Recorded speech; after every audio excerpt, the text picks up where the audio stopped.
Welcome to Better Cybersecurity, the ISF podcast. I'm your host, Steve Durbin. ISF Chief Executive Steve Durbin is an expert in leadership, business culture transformation, and cyber strategies for today's top enterprises.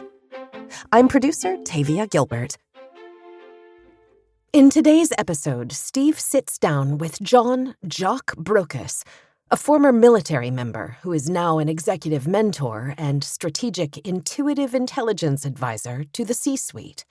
Jock is far from your typical cyber professional, but his experience working with executives gives him a compelling perspective on challenges faced in our industry.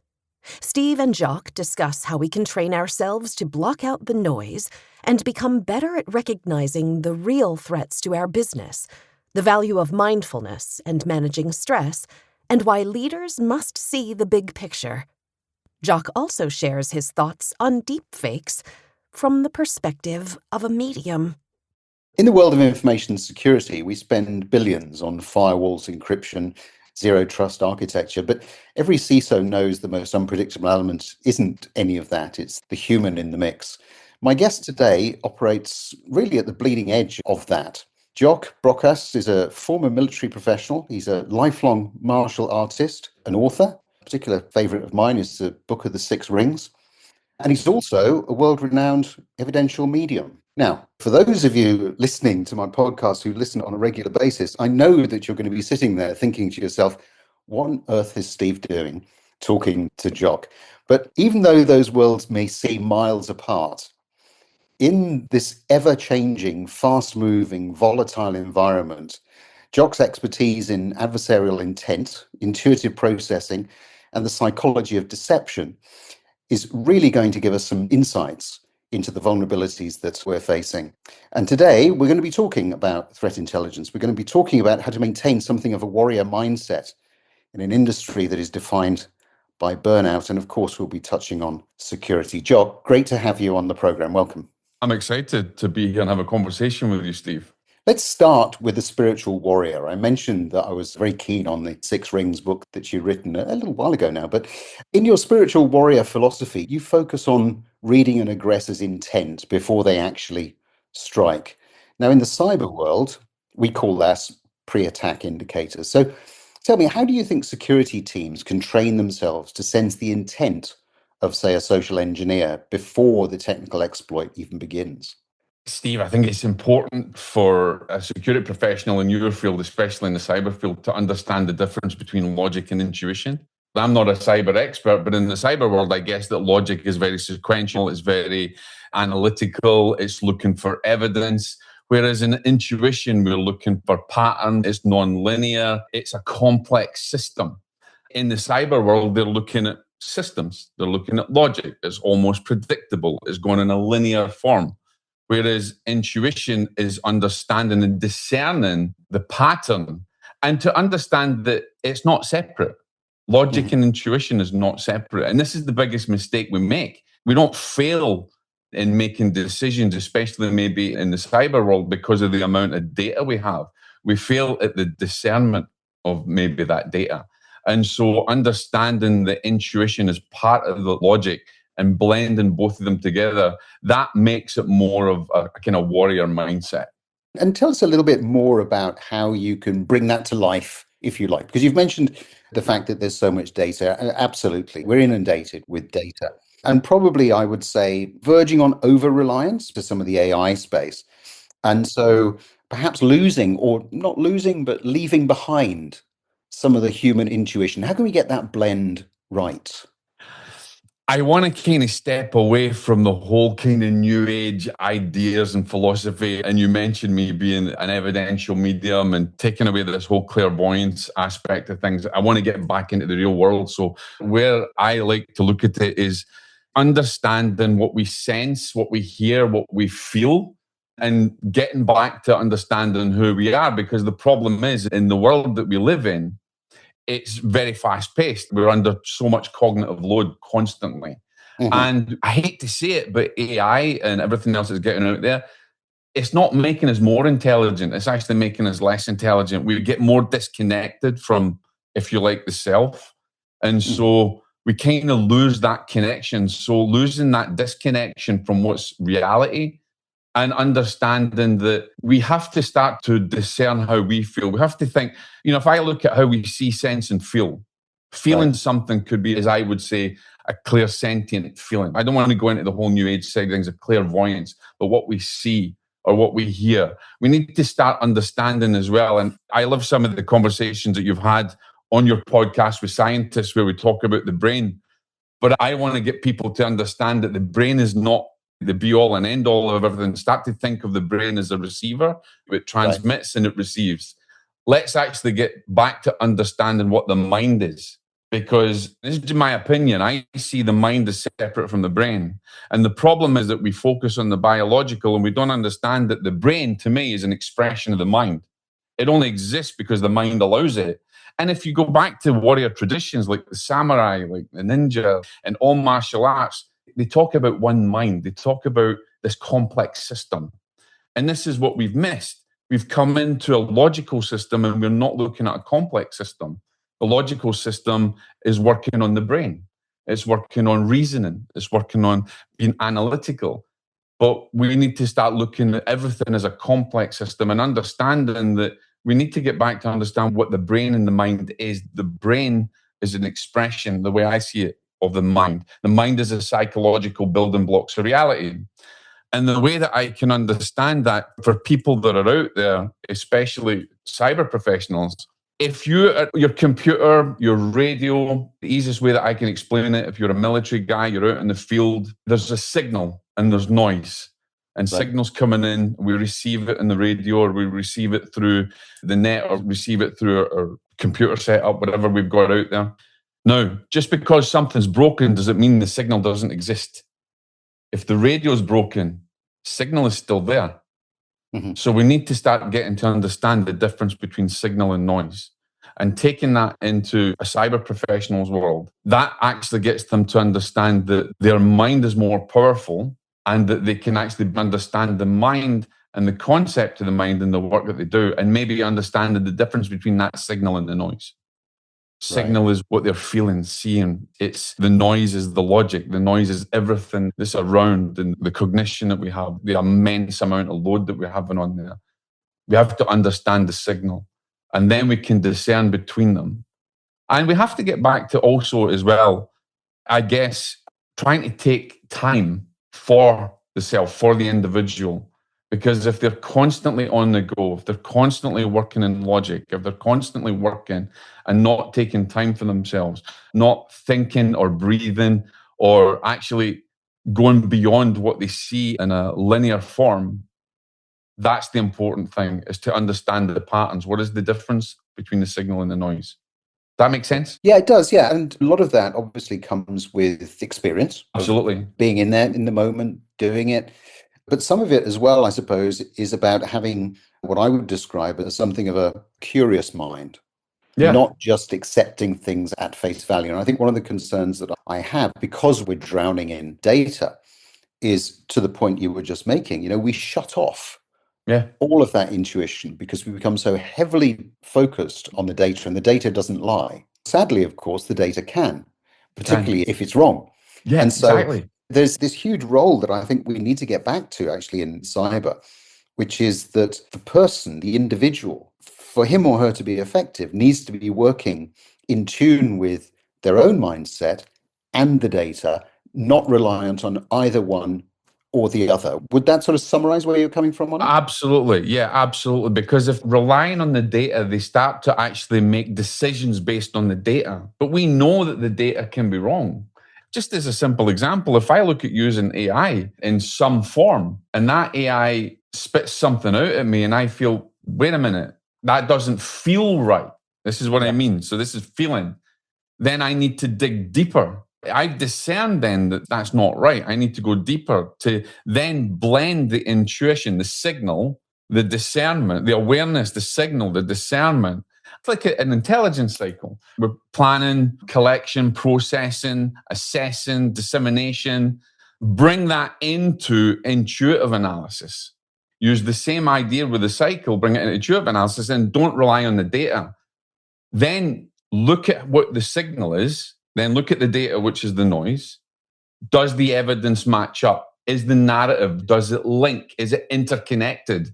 The problem is we miss the interconnection and they make decisions based on the data, and then the data fails because the evidence is wrong. It's one of the reasons as well, Jock, why I'm always championing bringing people into the security field whose backgrounds are not in the technical world. So from the arts, for instance, from completely outside it, because the way their mind works is very different from somebody who's perhaps grown up in the scientific world and then moved into security, probably via IT and so on. So the blend is something that I'm always encouraging security groups to look for, to get that balance, to get that challenge.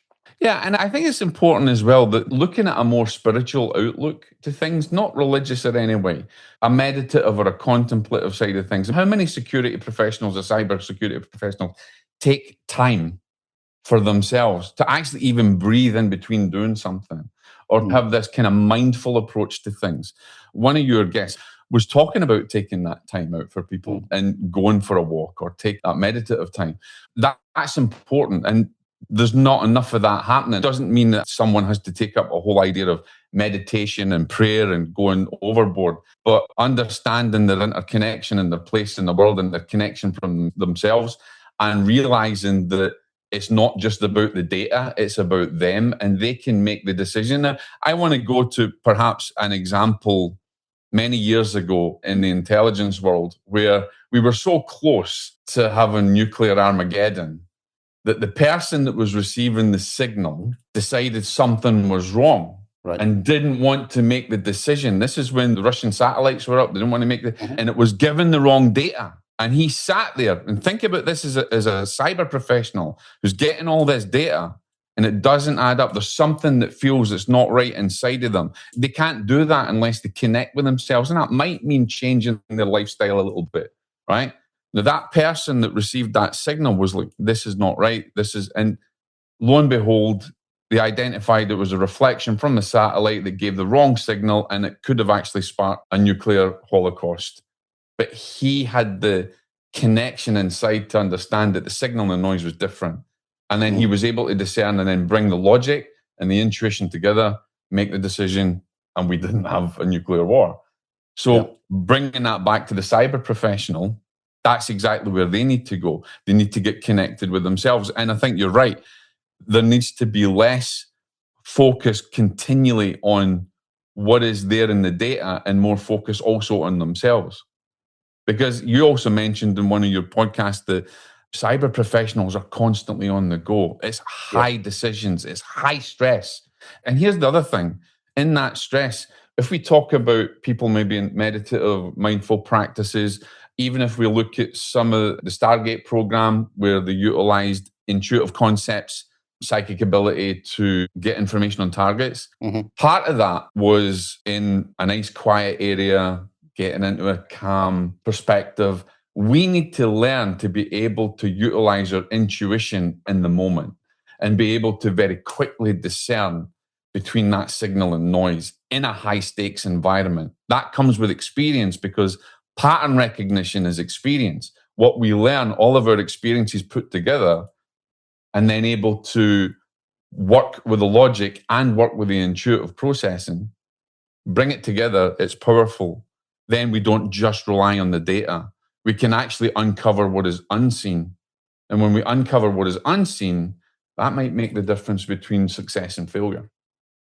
Yeah, you make some good points there about people having to step away, this whole mindfulness piece. And I think that we were pretty good at that during COVID, as I remember it, in the cyberspace. Everybody was glued to a screen, and the focus was there about trying to encourage people to just step away from it and go walk the dog or do whatever it was, meditate. And we seem to have lost all of that again, because we've returned to a sort of business as usual. We can argue about whether or not it is the same, but we've gone back into what I would see as being quite bad habits. And in the cyber world, we have to be able to really step up in high pressure situations, such as perhaps a ransomware incident response. And the inclination for the security professional is always to stick with that, to continually try to noodle through the problem. I'm going to fix it. I'm going to fix it. I'm going to fix it. And the management skill is in getting people to step away from that, to Yeah. building some breathing space. How can people do that? They're constantly loaded. They're constantly, I've got to fix it. I've got to fix it. I've got to fix it. There's a time issue there. I hate time. And there's a time issue there. They think they have to. There's a ransomware. They have to do it now. It must be done. So then they rely on the data. They can make mistakes. They can make wrong judgments, wrong decisions because they're forced into something that they think they have to get done. Does it really matter if they're seconds apart? Really, they've got to try and understand that if they took time away and even took that breathing for 3 seconds, 5 seconds, just to take away, maybe something will come into their perception like, oh, what if I do this? What if I change this tactic? What if I come at it from a different angle?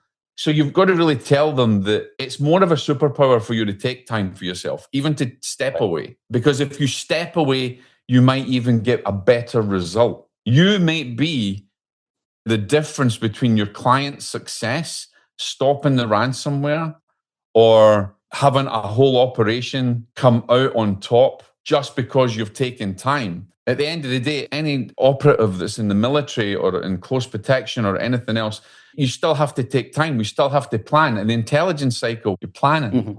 There's no plan here because in their own mind, I've got to get it done. I've got to get it done. I've got to save them. I've got to save them.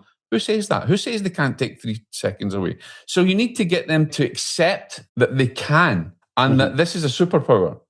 An analogy is maybe you and I are standing in front of a tree and we're looking at a tree. You see the tree different to me, but if I stand further away, I see a bigger picture. A bigger picture gives me more of a pattern.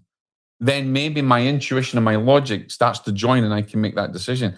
So maybe we need to actually teach our cyber professionals. It's actually a superpower for you to step back, see the bigger picture, because maybe there'll be signal in there that's separate from the logic that will give you the answers that you need. Instead of focus, and constantly having this, I've got to get it done. I've got to get it done. It's got to pass. I've got seconds. You don't. Because that ransomware, whether it's done in 10 minutes or whether it's done in 15 minutes, you're still going to deal with it. Take time, step back, start to see the bigger picture. The problem is in the cyber world, we're participants. Right. Why don't we become observers? Because when we become observers, we can see everything. We can witness the pattern. It's the observer effect. And we can discern the signal from the noise. Whereas when we're totally participants, we're only dealing with the noise. No, that's absolutely right. And I think it's a really important point that you make and something that people just need to constantly remind themselves of. I want to move on to more sort of cognitive security if I can. So we're seeing a rise in deepfakes, obviously, and AI-driven misinformation. And I want you to call on here your experience in mediumship. I know you didn't want to talk about that just at the beginning, but I'm interested. I'm going to push you on this one because I'm really interested in hearing your answer. So from your experience, distinguish between authentic signals and noise, as we've been talking about, what advice do you have for verifying truth in an era of what is digital illusion? Wow. Because this is a real challenge for people. It is. Okay. All right. Maybe I can give you an analogy of maybe a case that I was involved in. I work with lawyers. I was involved in a case recently where, I've got to be careful what I say, but where a certain individual was in for a criminal conviction and could have gone down for life. And obviously they can't bring psychics, they can't bring mediums in and anything like this. So when I work with a lawyer, I'm working on what I call applied strategic intuitive intelligence. Again, discerning between the signal and noise, utilizing the intelligence cycle. And so the information that I get sent, whether it be a video, whether it be an audio or something, then what I have to do is to forget what is there, what their perceptions are, forget what is the logic, right? This evidence shows that they are 100% guilty. Right. So I take a step back and I maybe meditate, maybe I go into an altered state and I wait and I get impressions, I get signal. The signal tells me of something that's hidden. I write my report. I give them something that's hidden that they haven't thought about. They brought in a psychologist. The psychologist corroborated what I had said because it was a missing element, doesn't go down for life. That's one of the things that we need to look at. So deep fakes and everything else, start to trust yourself and not the AI. And that comes with experience, Steve. That comes with that cyber professional needs to have a little bit of a spiritual foundation. So taking some time for themselves, meditating. And I want to say to anybody who's listening there, guys, you don't need to meditate, sitting quiet, music on, listening to a guided meditation. You can do it when you're out walking the dog. You can do it, not when you're driving, obviously, but you can do it in the shower. So many ways to do it. Just to be quiet, go within yourself, sitting in the garden. There's so many ways to do it.